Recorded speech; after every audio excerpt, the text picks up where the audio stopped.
ఎన్నికల దగ్గరికి వస్తున్నప్పుడు మీరు తెలుగుదేశం పార్టీ కండువా వేసుకొని వచ్చినారు. అసలు ఈ రీజన్ ఏంటి? తెలుగుదేశం పార్టీ కండువా కప్పుకొని మీడియా ముందుకు వచ్చి ఆ జగన్మోహన్ రెడ్డిని వైసీపీని తిట్టడం. వైసీపీని తిట్టడం అంటావా? తిట్టడం ఏముంది, నిలదీయడం అంటారు, దాన్ని ప్రశ్నించమంటారు. తిట్టడం ఏముంది అందులో? నిలదీయడం, వ్యతిరేకంగా మాట్లాడడం కానీ ఇవన్నీ వ్యతిరేకంగా వ్యతిరేకంగా మాట్లాడడము, మీరు అన్నట్టు విమర్శించడము, అంటే తెలుగుదేశం పార్టీ కండువా కప్పుకోవడానికి ఏమొచ్చింది అంటున్నా. ఇష్టం, నాకు టీడీపీ అంటే ఇష్టం ముందు నుంచి కూడా నిచ్చరు కాదు, ఫస్ట్ నుంచి గమనిస్తున్నాం కాబట్టి ఏ ప్రభుత్వం బాగుంటుందో తెలిసింది కాబట్టి అందుకు వేసుకున్నాను. ఒక వేదిక కావాలని చెప్పేసి తెలుగుదేశం పార్టీ వేసుకున్నాను అంతే. కానీ రీసెంట్ గా తెలుగుదేశం పార్టీ కండువా కట్టుకొని అఫీషియల్ గా అల్లు అర్జున్ ని తిట్టకూడదు అని మీకు స్టేట్ కమిటీ నుంచి ఆర్డర్స్ వచ్చినాయి అని ఒక పుకార్ వచ్చింది వారం కిందట. ఈరోజు చూస్తే మీరు మళ్ళీ పసుపు కండువా వేసుకున్నారు, ప్రెస్ మీట్ పెట్టినారు, అల్లు అర్జున్ గురించి అడిగిన విషయాలను చెప్పినారు. నిజంగా ఏమైనా వచ్చింది అట్లా? మాట్లాడదు అల్లు అర్జున్ గురించి? తిట్టానా? తిట్టలేదు. మీరు క్వశ్చన్ అడిగితే నేను దాక్కున్నానా? ఆ క్వశ్చన్ అడగొద్దన్నానా? మరి ఎందుకు భయపడ్డాను? నేను ఎక్కడ భయపడ్డాను? అంటే ఏమైనా అల్లు అర్జున్ గురించి మాట్లాడుతూ మీరు టీడీపీ కండువా వేసుకున్నారని ఏమైనా వచ్చినాయి? ఎవరు నాకు చెప్పలేదు, ఎవరు నాతో అనలేదు, నాతో చెప్పలేదు. అది నేను ఏమన్నానని అక్కడ పొరపాటు, నేను ఏమన్నాను తప్పు ఉంటుంది అక్కడ? ఇది తప్పు అని ప్రశ్నించా, నా అభిప్రాయం చెప్పాను. ఆ తర్వాత వాళ్ళు బూతులు పెడుతుంటే అది తప్పు అని చెప్పా, అంతే. దాంట్లో ఏమైనా తప్పే ఉంది? గతంలో అల్లు అర్జున్ పైన మాట్లాడిన మాటలు కట్టుబడి ఉన్నారు. 100% నేను ఆ రోజు మాట్లాడింది ఫుల్ మెచ్యూరిటీతో మాట్లాడాను. నేను దాపరికం ఏమో లేదు, మీరు అడతారు కాబట్టి చెప్తున్నా. 100% నేను ఏ మాట మాట్లాడున్నా ఆ మాట మీద పట్టుబడి ఉంటాను నేను. 100% ఏదైనా.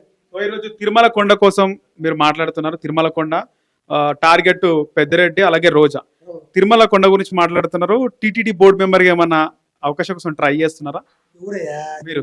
టీటీడీ బోర్డు మెంబర్ అంటే ఎవరు అనుకున్నారు? గజపతి రాజు గారికి ఇచ్చారు సార్ అంటే చూడ్డా. చైర్మన్ సార్, అది చైర్మన్. బోర్డు మెంబర్ అందులో మెంబర్స్ ఉంటారు కదా, తెలంగాణ నుంచి కూడా ఇస్తారు. అట్లా ఏమన్నా మీరు ఆసక్తి ఉందా? వాటి మీద అవగాహన కూడా లేదు నాకు. కేవలం భక్తి వెంకటేశ్వర స్వామి. మనం ప్రశ్నించాలి, అడగాలి అంతే. ఎదిరించాలి కానీ బెదిరించాలని కాదు, అంతే. వైసీపీ వాళ్ళు చాలా మంది యూటర్న్ తీసుకుంటున్నారు పాలిటిక్స్ లో. యూటర్న్ వ్యతిరేకంగా జగన్మోహన్ రెడ్డికి మాట్లాడుతున్నారు అనలిస్టులు కానీ, చాలా మంది పంచ్ ప్రభాకర్ లాంటి వాళ్ళు కానీ, శ్రీరెడ్డి లాంటి వాళ్ళు. ఏం చెప్తారు దీనిపై? యూటర్న్ తీసుకుంటున్నారని భయపడ్డారు, ఇష్టారాజ్యంగా మాట్లాడారు, ఇష్టం వచ్చేట్టు మాట్లాడారు. ఇప్పుడు వచ్చి భయపడ్డారు అంతే. అంటే భయపడాలి కదా, ప్రభుత్వం వచ్చింది, సాక్ష్యాలు ఉన్నాయి, ఎక్కడ బొక్కలు వేస్తారని భయపడినట్టు. అలీ గారు కూడా ఆయన రాజకీయాల నుంచి తప్పుకుంటున్నట్లు ప్రకటించినాడు.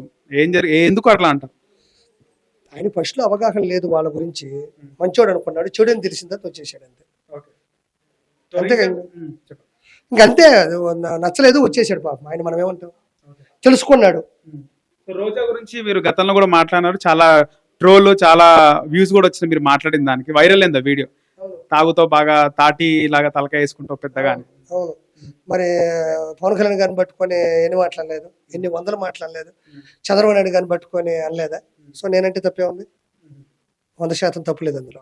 సో జబర్దస్త్ లో చేసేటప్పుడు, చేసిన తర్వాత మీకు ఆమెకి ఏమైనా గ్యాప్ వచ్చిందా? ఏదైనా విషయంలో వేరియేషన్ గా ఏమైనా? ఆవిడతో నాకు గొడవ ఏందా? ఆవిడ నేను ఏమైనా ఇద్దరు రియల్ ఎస్టేట్ చేసేవా, లేకపోతే ఇద్దరు సినిమాలు చేసేవా? ఆవిడతో నాకు గొడవ ఉండడానికి అదేం లేదు. కిరా గారు ఈ విధంగా రోజా పైన మాట్లాడిన తర్వాత రోజా నుంచి కానీ వాళ్ళ మనుషుల నుంచి కానీ ఏమన్నా చెప్పిందా? ఏమన్నా తెలియదు, నాకైతే ఫోన్ రాలే. నాకు ఫోన్ రాలే. ఫోన్ వస్తే ఎందుకు భయపడాలి ఏంది? ఇప్పుడు నాకైతే ఫోన్ రాలే. కిరా గారు మంచిగా ఉంటుండే, నా పైన ఇంత విమర్శ చేసినాడు అని చెప్పేసి. మంచి దేనికయ్యా? మంచి చంద్రబాబు నాయుడు గారు మంచిగా లేరా ఆవిడతో? చిరంజీవి గారు మంచిగా లేరా? పవన్ కళ్యాణ్ గారు మంచిగా లేరా? ఎవరు మంచిగా లేరు? ఆవిడ ఎందుకు మాట్లాడింది మరి? దేనికి మంచి? ఏ శాఖకు ఆ శాఖ ఉంటుంది. రాజకీయాల్లోకి వెళ్ళినప్పుడు తప్పు చేస్తే నిలదీయాలా, సినిమాలోకి వస్తే యాక్టింగ్ బాగా చేస్తే ప్రశంసించాలా. దేని తేడా దానికి ఉంటుంది, అంతే. లాస్ట్ ఈరోజు ఒక వార్త వైరల్ అవుతుంది. అఫీషియల్ పేపర్ అడ్వర్టైజ్మెంట్ లో పవన్ కళ్యాణ్ ఫోటో లేదు, చంద్రబాబు రాజకీయం ఎంతే, పవన్ కళ్యాణ్ మళ్ళీ పక్కకు పెట్టినాడు అని. ఏమంటారు? అది నేనైతే చూడలా. అంటే ఒక పేపర్ అన్నప్పుడు రకరకాల ఎడిషన్స్ ఉంటాయి, రకరకాల పేపర్లు ఉంటాయి, పెద్దది చిన్నది పెద్ద ఉంటుంది. వాటి గురించి వాళ్ళు ఆలోచించే అంత టైము లేదు, ఆలోచించాల్సిన అవసరం లేదు. పవన్ కళ్యాణ్ గారికి ఉన్నంత రేంజ్ కానీ, ఆయన పెట్టే ఫ్లెక్సీలు కానీ, ఆయన చూసి చరిత్ర చూశాడు. కానీ ప్రస్తుతానికి ఆ పెన్షన్లు అందినాయా? పింఛన్లు అందే కదా, అవి అందితే చాలు. ఈ కాదు జగన్మోహన్ రెడ్డి లాగా ఫ్లెక్సీ వేయలేదు, ఫ్లెక్సీ కింద నా ఫోటో పెట్టలేదని ఆయన ఏం అనుకోడు. అదే పేపర్లు ఇంకో చోట ఓన్లీ పవన్ కళ్యాణ్ గారు కూడా ఉండొచ్చు. మొత్తం చూసుకుంటే ఇప్పుడు కావాల్సింది పేదలు అభివృద్ధి చెందారు లేదా కానీ ఈ ఫ్లెక్సీలు అవి కాదు కదా, అంత ఫీల్ అయ్యే వాళ్ళు ఏం కాదు. అదే ఇంకొక మాట చెప్తా, గుర్తుపెట్టుకో. ఈరోజు అందులో మన లేరు అని అంటున్నావు. అదే స్టేజ్ మీద లోకేష్ బాబు పవన్ కళ్యాణ్ గారి కాళ్ళ మీద పడి ఆశీస్సులు తీసుకున్నాడు. ఇదేమన్నా ఒక రూమ్లో తీసుకున్నాడా? ఒక పార్టీ ఆఫీసులో పర్సనల్గా తీసుకున్నాడా? భారతదేశంలో ప్రపంచంలో అందరూ తెలుగు వాళ్ళు చూస్తున్నాగా లైవ్లో పవన్ కళ్యాణ్ గారు వద్దన్న కూడా కాలం మీద పడ్డారు. అంటే దాని అర్థం ఏంది? బంధం ఏర్పడింది. ఆశీస్సులు తీసుకున్నాడు అంటే ఒక మనిషి వంగి అలా అని అనాలంటే ఎంత శక్తి కావాలి, ఎంత సంస్కారం కావాలి, ఎంత సంసారబద్ధమైన మనిషి అయి ఉండాలి. అది చాలదు, అయ్యేముంది ఇట్లా.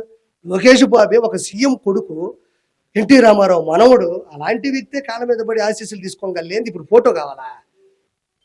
కిరాకార్పి ఫ్యూచర్ ఏందన్న? టీడీపీలోనే ఉంటారా, పాలిటిక్స్ లో యాక్టివ్ గానే ఉంటారా, లేకపోతే సమయం వచ్చినప్పుడు ఇట్లా మీరు సపోర్ట్ చేస్తూ ఉంటారా? నాకు తెలియదు. నేను ఎప్పుడు టీడీపీ కూటమికి సపోర్ట్గా ఉంటా. సమయం వచ్చినప్పుడు ప్రెస్ మీట్ పెట్టి నిలదీస్తాను అంతే. భవిష్యత్తు ఏంటో నాకు తెలియదు. పాలిటిక్స్ లో యాక్టివ్ ఉండడం, పోస్టులు తీసుకోవడం ఏమన్నా? వాళ్ళు ఇచ్చి దానికి మనం సమర్థులం అయ్యి మనం చేయగలం, మనం నిజాయితీగా ఉండగలం అంటే తీసుకుంటా, లేదంటే అవసరం లేదు. ఓకే.